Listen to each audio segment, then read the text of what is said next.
Weight loss solutions are not one size fits all. Hers makes it simpler to get started and stick with a weight loss plan, backed by expert-guided online care that puts your weight loss goals first. These include oral medication kits or compounded GLP-1 injections. Through Hers, pricing for oral medication kits start at just $69 a month for a 10-month plan when paid in full upfront. No hidden fees, no membership fees. You shouldn't have to go out of your way to feel like yourself. Hers brings expert care straight to you with 100% online access to personalized treatment plans that put your goals first. Reach your weight loss goals with help through Hers. Get started at forhers.com/4u to access affordable, doctor-trusted weight loss plans. That's forhers.com/4u, forhers.com/4u. Paid for by Hims and Hers Health. Weight loss by Hers is not available everywhere. Compounded products are not FDA approved or verified for safety, effectiveness, or quality. Prescription required. Restrictions at forhers.com apply.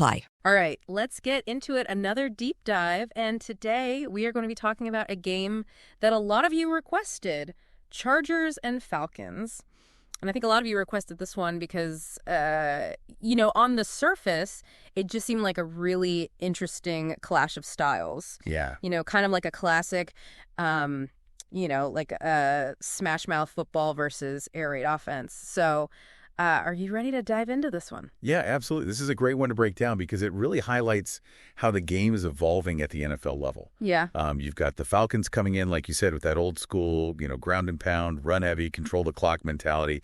And then the Chargers, who are, part of this new wave of, explosive pass heavy offenses that we're seeing more and more of these days. Totally. So should we set the scene here a little bit? Yeah, let's do it. All right, so Mercedes-Benz Stadium down in Atlanta. Both these teams are fighting for playoff spots. There's a lot on the line. And early on, it seemed like the Falcons just had their way with the Chargers, especially on the ground. Yeah, you could just tell right away they had a game plan. They were going to establish the run, and they were going to stick with it. And Bijan Robinson, the rookie running back, was unbelievable. He had, 85 rushing yards and a touchdown in the first half alone? Yeah, he was a man on a mission. But you also got to give credit to that offensive line. Those guys were moving people, creating those huge holes for Robinson to run through. They were like road graders out there. Yeah. They were just like paving the way. It really makes you appreciate the importance of a good offensive line. Oh, absolutely. Yeah. Everyone loves the flashy runs and the touchdowns. But it all starts up front with those big guys in the trenches. Those unsung heroes, for sure. Yep. They don't always get the credit they deserve, but they're the foundation of a good offense. No doubt about it. And for the Falcons, it wasn't just about running the ball either. Right. Desmond Ridder, their quarterback, he was playing a very efficient game, I would say. Yeah, very smart, very disciplined. Sticking to those short passes, keeping the chains moving, letting that running game do its thing and really control the tempo. He wasn't trying to do too much, which is exactly what they needed from him in this game. Exactly. Just manage the game, don't make mistakes, and let that run game wear down the Chargers' defense. And meanwhile, the Chargers, they just looked completely out of sync in that first half, especially on offense. It's like they couldn't find their rhythm, Yeah. Justin Herbert, their quarterback, star player, he was under pressure all day. Yeah, Grady Jarrett especially was just giving him fits. It was like he was in Herbert's backfield all game. And you can just see how that pressure was affecting everything. Totally. He was having to scramble. He couldn't really step into his throws. It was almost like the opposite of what the Falcons were doing. Right. Their passing game, which is usually their strength, was totally shut down. And they couldn't get their running game going either. It was tough to watch if you're a Chargers fan. Right. Yeah, it was not the start they were hoping for. But they were only down 14-10 at halftime, which honestly felt like a miracle. Yeah, they were lucky to be that close, considering how dominant the Falcons looked. Yeah, they managed to get that one touchdown late in the second quarter. Herbert connected with Keenan Allen. That kept them in the game. But, man, you had to wonder, what adjustments could they possibly make at halftime to turn things around? That's what makes coaching so crucial in this league, You got to be able to make those in-game adjustments, adapt to what the other team is doing. And in the third quarter, it was like the Chargers flipped a switch. They came out looking like a completely different team. It was unbelievable. It was like they'd spent halftime dissecting the Falcons' defense, and they came out with a whole new playbook. Oh, yeah, for sure. They made some key adjustments, and the players responded. Yeah, they absolutely did. That 50-yard bomb from Herbert to Mike Williams was just like a statement play. Oh, man. It was like a bolt of lightning. You could feel the energy shift in the stadium. It was like, boom, the Chargers are back in this thing. And suddenly, their offense was clicking. They started moving the ball. They were making plays. Yeah, it wasn't just about the big plays either. Right. They started utilizing Austin Ekeler more, you know, getting him involved in both the running and the passing game. Yeah, Ekeler is such a versatile weapon. He's electric. I mean, he finished with 100 all-purpose yards and 2 touchdowns. He was a nightmare for the Falcons' defense. They couldn't figure out how to stop him. It's funny because the Falcons were so effective early on with that very specific, run-heavy approach. Right. But you often see this in the NFL. Teams start strong with a clear game plan. Yeah. But then defenses adjust. They figure things out. And then you got to have a counterpunch, right? Exactly. Yeah. And in this case, the Chargers started stacking the box, anticipating the run. Right. And the Falcons, they didn't really have that counterpunch in their passing game. So it's all about balance, right? Yeah. You need that multifaceted attack to keep defenses guessing. It's like a chess match. You have to be able to adapt and react to your opponent's moves. And you can't be predictable. Yo. You can't just rely on one strategy, no matter how effective it might be initially. Exactly. You got to keep the defense on their toes. So even though the Falcons were dominating the time of possession in that first half, they weren't necessarily dictating the terms of the game, you know? Right. The Chargers weathered the storm, and then they were able to exploit the holes in their strategy. And that's what good teams do. Yes. They find a way to win even when things aren't going their way. And they make adjustments. That's huge. Absolutely. I mean, think about what it takes for a quarterback like Justin Herbert to operate under that kind of pressure. Yeah, I mean, he was getting hit all game long. It's not just about being physically gifted. It's about reading the defense, making quick decisions. Trusting your receivers, even when you're getting hit. It's mental toughness, you know? Oh, absolutely. It's being able to stay calm and collected under duress. Yep. And Herbert showed that he has that, for sure. But the Falcons didn't just roll over, did they? No, they fought back. It became a real back-and-forth battle. It was a great game to watch. It was. You know, Desmond Ridder connected with Kyle Pitts for a touchdown, and suddenly they were back in the lead. Yeah, Ridder made some really impressive throws in this game, especially that one to Pitts. It was a thing of beauty. And the Falcons' defense, they kept making plays, too. Yep, they weren't going away quietly. It was a true test of both teams' resilience. Absolutely. It really felt like either team could win. Oh, yeah, it was down to the wire. But then, in the fourth quarter, the Chargers' defense, they started to step up. They made some big plays when they needed to. Yeah, Khalil Mack, the veteran linebacker, he had that crucial sack on Ridder, that first punt, and you could just feel the momentum shift again. Mack's a game changer. Oh, he's a disruptor, for sure. You could feel the energy shift on the field when he made that play. Like the whole stadium just like exhaled, you know? And the Chargers defense, they just started swarming after that. It's amazing how one player can have such a ripple effect, isn't it? It's incredible. It's like a chain reaction, you know? One big play can spark an entire team. It's contagious, that energy, that momentum. And then, of course, we got that classic Justin Herbert game-winning drive. Oh, yeah, ice water in his veins. Marching them down the field with those precise throws, perfect clock management, that final field goal by Cameron Dicker. I mean, that was as clutch as it gets. Herbert really showcased his leadership in those final minutes. He didn't let the early pressure rattle him. He stayed focused, he made smart decisions, and he delivered when it mattered most. He's a gamer, that's for sure. Absolutely. You know, I was thinking about something you said earlier about how the Falcons' run-heavy approach, you know. You were saying it might not be sustainable against tougher opponents. Do you think that's something they can adjust, or is it more of a... It's a great question. I think they definitely have the personnel to be more balanced. You know, Ridder has shown flashes of brilliance as a passer, and they have some talented receivers in Pitts and Drake London. Right.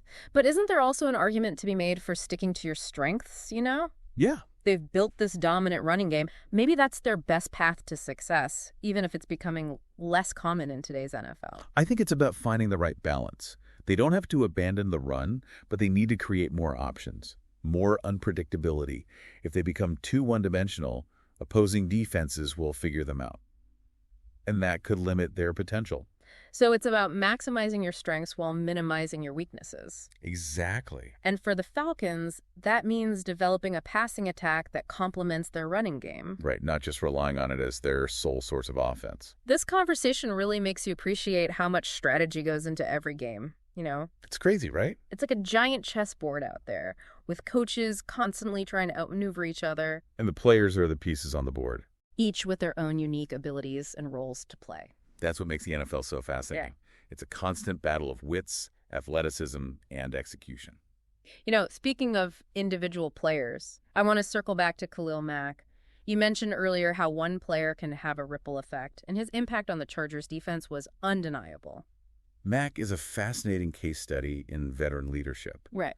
He might not always put up flashy stats, Right. but his presence on the field is immense. He's like a coach on the field, isn't he? Absolutely. Guiding the younger players, making adjustments, always seems to be in the right place at the right time. It's about more than just talent. It's about understanding the game at a deep level, anticipating your opponent's moves, making those split-second decisions that can change the course of a game.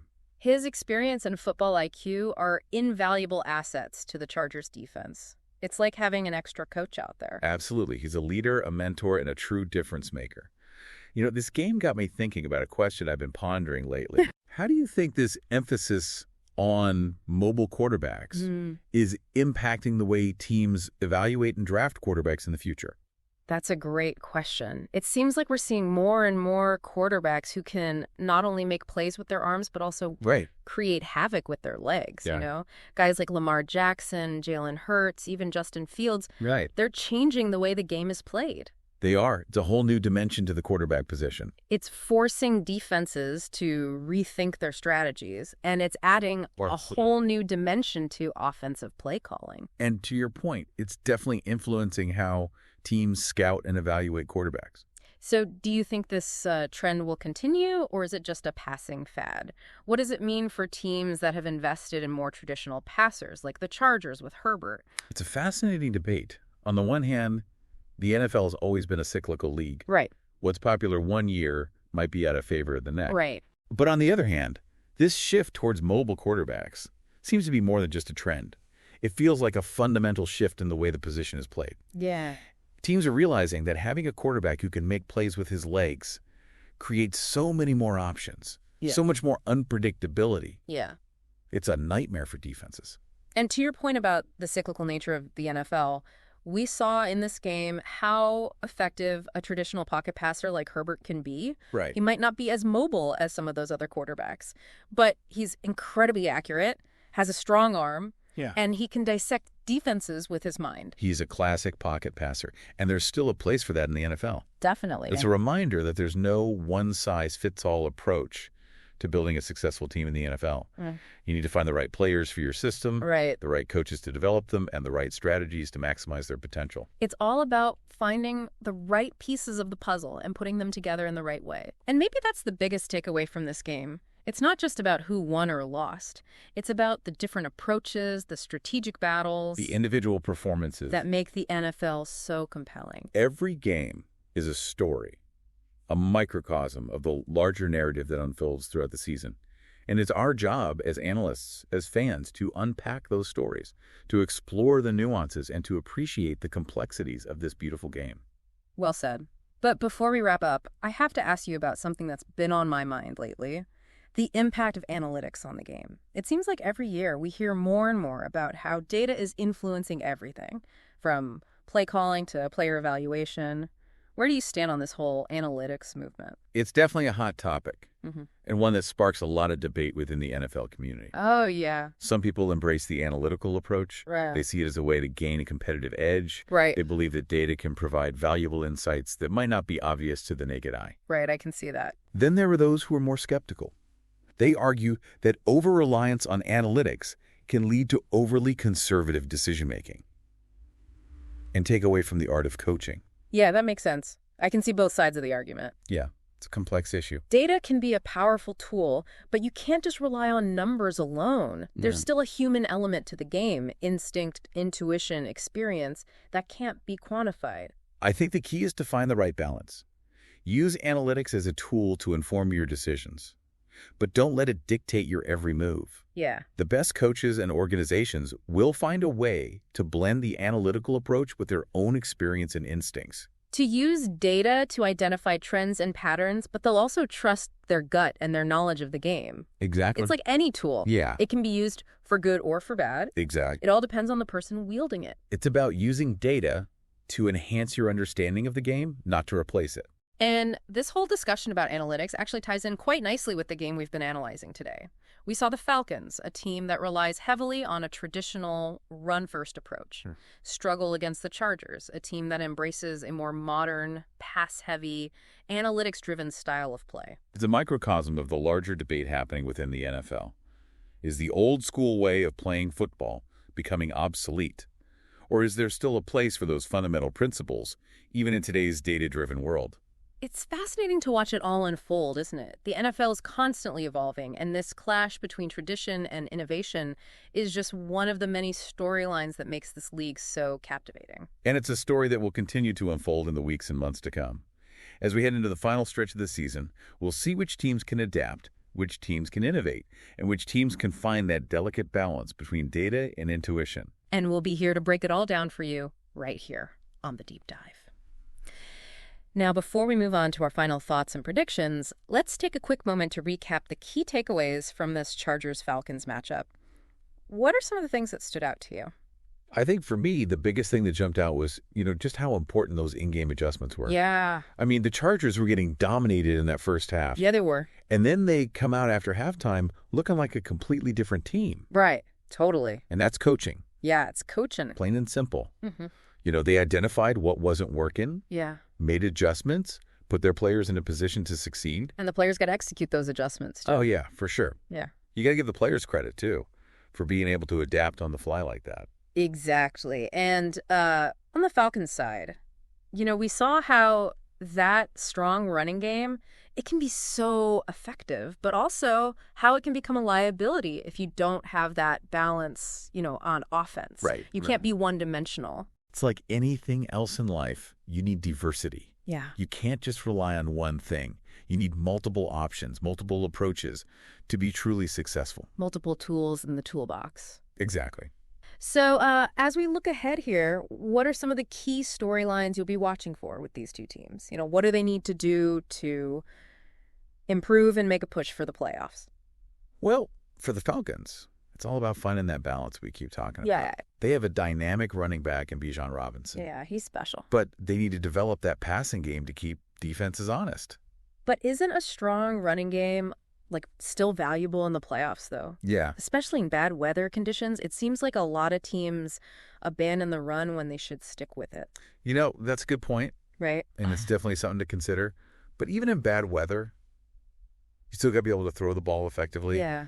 Even if it's just short passes to keep the chains moving, you can't become completely one-dimensional. Mm-hmm. Because good defenses, they'll take advantage of that. Yeah, they'll figure you out. Exactly. So for the Falcons, it's about finding that sweet spot, maximizing their strengths, while also developing a more well-rounded attack. Absolutely. And for the Chargers, for them, it's about consistency. They've shown flashes of brilliance this season, but they've also had some head-scratching moments. Some ups and downs, for sure. Like that game against the Chiefs a few weeks ago. Oh, yeah, that was a rough one. They just couldn't get anything going on offense. They have the talent, they have the coaching, but they need to put it all together week in and week out. They got to find that consistency, that killer instinct, if they want to be a true contender. So if you had to make a prediction, which team do you think has more potential to make a deep playoff run, based on what we've seen? Ooh, that's a tough one. Both teams have their strengths and weaknesses. The Falcons have that dominant running game, but they need to develop more balance on offense. The Chargers, they have a more explosive, well-rounded attack, but they need to find that consistency we talked about. It's like choosing between a powerful engine and a finely tuned machine. Ooh, I like that analogy. It really captures the essence of this matchup.